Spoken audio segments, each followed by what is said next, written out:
After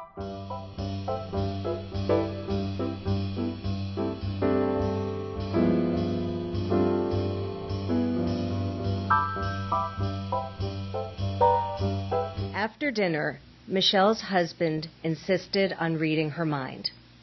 She dodged him for days with one trumped-up excuse after another. But Trevor had to perform that weekend, a bar mitzvah party for the Saperstein twins, and he needed the practice. He pulled his dining chair up to hers until they were face to face and knee to knee.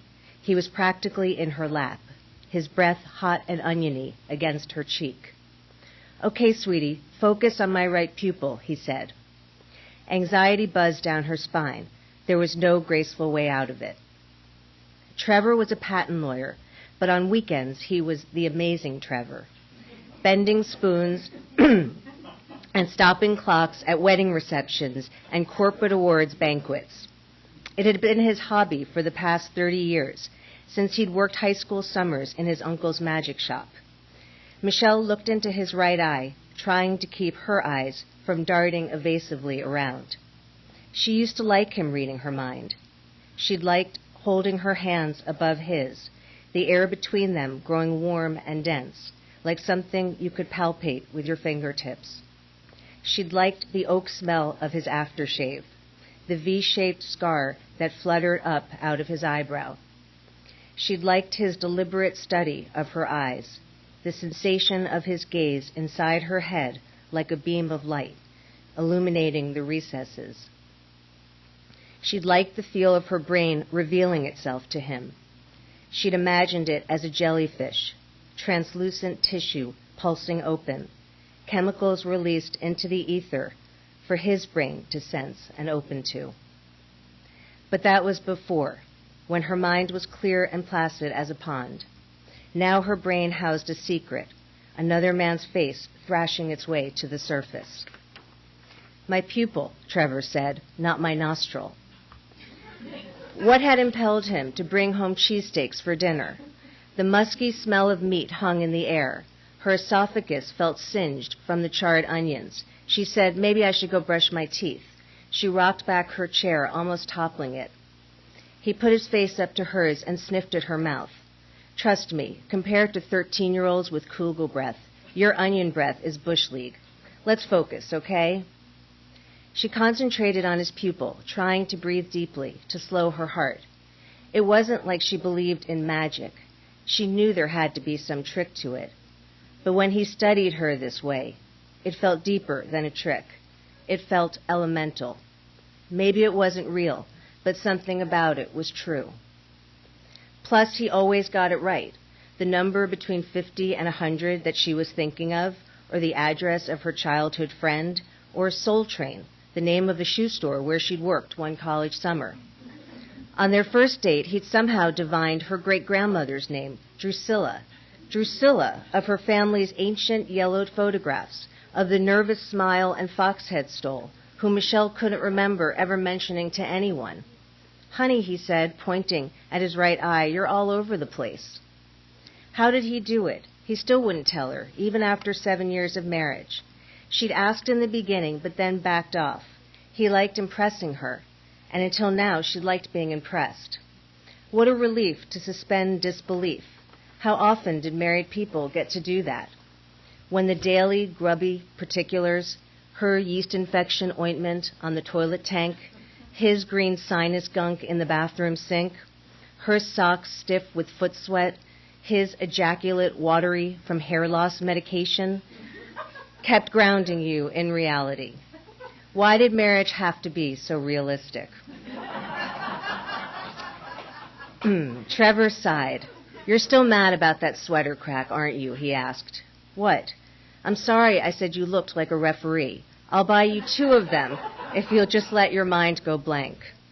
Instead, she cluttered it up with as many random images as she could. The cheese smear on their dining table, the bamboo pendant lamp they found at a yard sale in Maine, the old Omega watch on Trevor's wrist that had belonged to Michelle's late father. Let him bang against those for a while. Maybe it would wear him out. Except here came Patrick, slicing like a shark through the cheese and the lamp and the watch. Patrick with his bristling black hair and jagged front teeth and the stars tattooed in the crook of his arm to cover an old track mark. Patrick with his heavy-lidded eyes the color of coal.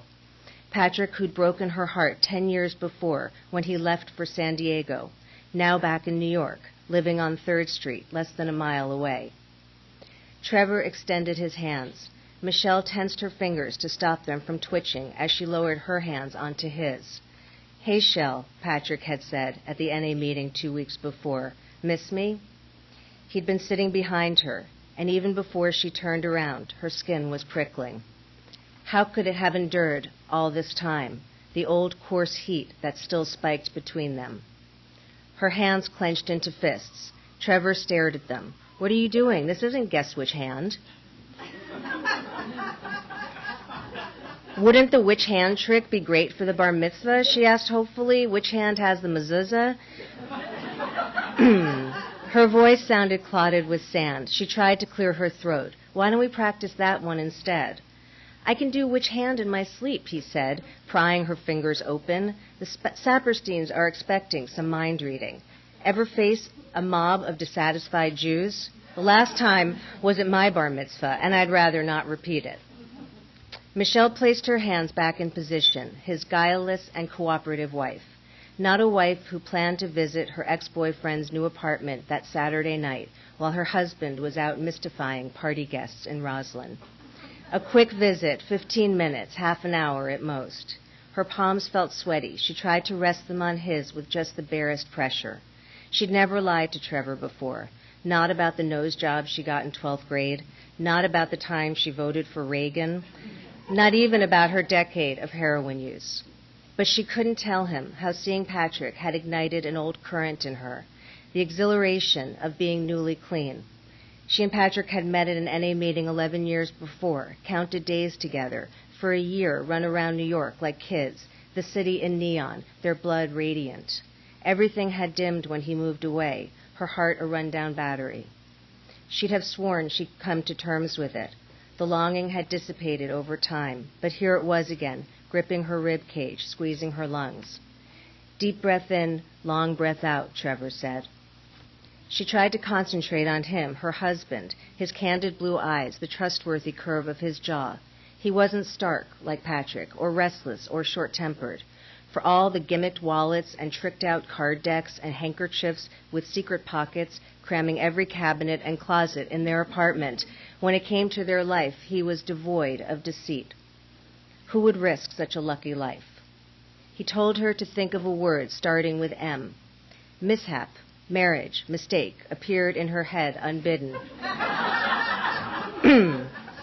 Michelle racked her brain for something more benign. Mainline, she thought, and Patrick's star tattoos flashed through her skull. Her stomach tightened, the half-digested onions churning in her intestines. Trevor was watching her impatiently. She said, "M is tough. There just aren't that many M words." "Many is an M word," he said. Mother, melon, mitzvah, mustache, Michelle. Now come on, sweetie, please. She saw her reflection in his pupils, a pale, skittish creature. Finally a word came to mind, Moonies. At least when she pictured a crowd of white-robed cultists, Patrick's face wasn't among them. "You've got one?" Trevor asked. "Good. Now visualize the word in bold capital letters." He moved his hands under hers, shifting their hands up and down, left and right. "Our first letter is M, so look at the second letter. Let all the others fall away." She was so flushed with adrenaline, her skin felt on fire. It would serve her right if she burned his hands, and then Saturday night she had to stay home and dab aloe on his blisters and spoon-feed him dinner. "A or E," he was saying, his eyes holding hers. "A or E. I or O. I or O." She felt his gaze sweeping her brain. "An O," he said. "You're doing great." Couldn't he feel how hot her palms were? "See the next letter," he said. "Same or different, same or different. Same, another O." Her head was starting to ache from working so hard to keep Trevor from tunneling in. Her brain felt like a chunk of lead. She closed her eyes to relieve the pressure, but Trevor said, "Eyes open. We have an M and an O and an other O." You can't be thinking of cow, city girl, so we're not done. Next letter. She zeroed in on the N in Mooney's, made it large and bold as he'd instructed, but then out of nowhere came the vision of the astonishingly bright moon above the gazebo in Tompkins Square Park last week, where she'd gone with Patrick after the meeting. They'd kissed, just one tiny 1-second kiss, for old time's sake. It was where they'd first kissed all those years before, and it made her chest ache, his same familiar taste of cigarettes and Jolly Ranchers. She made the N even larger, stashing Patrick and the gazebo and the night sky behind it. Trevor leaned in close and studied her. She held her breath. Is that a... His eyes suddenly opened wide. Moon? He said. Her heart lurched. It's not what it looks like, she said.